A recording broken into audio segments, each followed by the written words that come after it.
Jadi influenza itu adalah penyakit infeksi saluran nafas. Seringkali masyarakat keliru dan rancu membedakan antara influenza dengan salesma atau pilek. Jadi sebetulnya influenza itu adalah penyakit yang disebabkan oleh virus influenza. Kata flu sendiri diambil dari kata influenza. Cuma sebetulnya penyebab dari salesma atau infeksi saluran nafas yang atas yang lain itu bukan hanya virus influenza. Ada banyak virus lain yang juga menyebabkan infeksi di saluran nafas atas, sehingga perlu diklarifikasi dulu bahwa yang dimaksud dengan influenza di sini adalah infeksi saluran nafas yang bisa mengenai dari mulai saluran nafas atas hingga saluran nafas bawah, bahkan bisa mengenai paru-paru dan menyebabkan radang paru-paru atau yang disebut juga dengan pneumonia dalam bahasa medisnya seperti itu.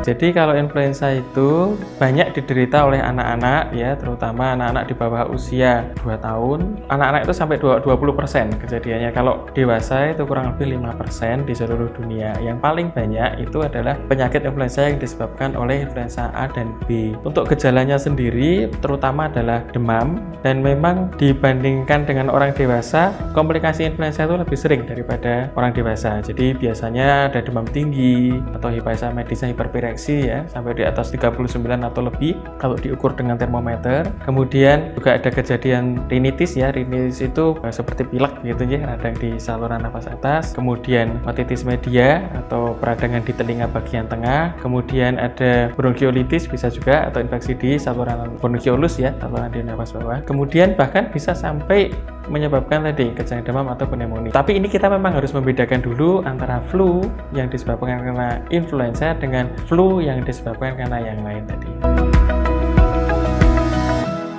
Vaksin influenza sampai sekarang memang belum masuk ke dalam vaksin yang dirutinkan oleh pemerintah, tetapi bukan berarti vaksinasi influenza itu tidak penting. Vaksinasi influenza itu justru sangat penting untuk melindungi anak dari penyakit akibat infeksi di saluran nafas. Vaksinasi influenza sendiri diberikan pada anak usia lebih dari 6 bulan dan tidak boleh diberikan untuk anak di bawah usia 6 bulan. Untuk anak usia 6 sampai 36 bulan, vaksinasi influenza diberikan setengah dari dosis orang dewasa. Pemberiannya pada anak-anak yang belum pernah divaksinasi berusia kurang dari 9 tahun, maka vaksinasinya diberikan 2 kali dengan jarak lebih dari 1 bulan. Kemudian nanti akan diulang setiap 1 tahun sekali.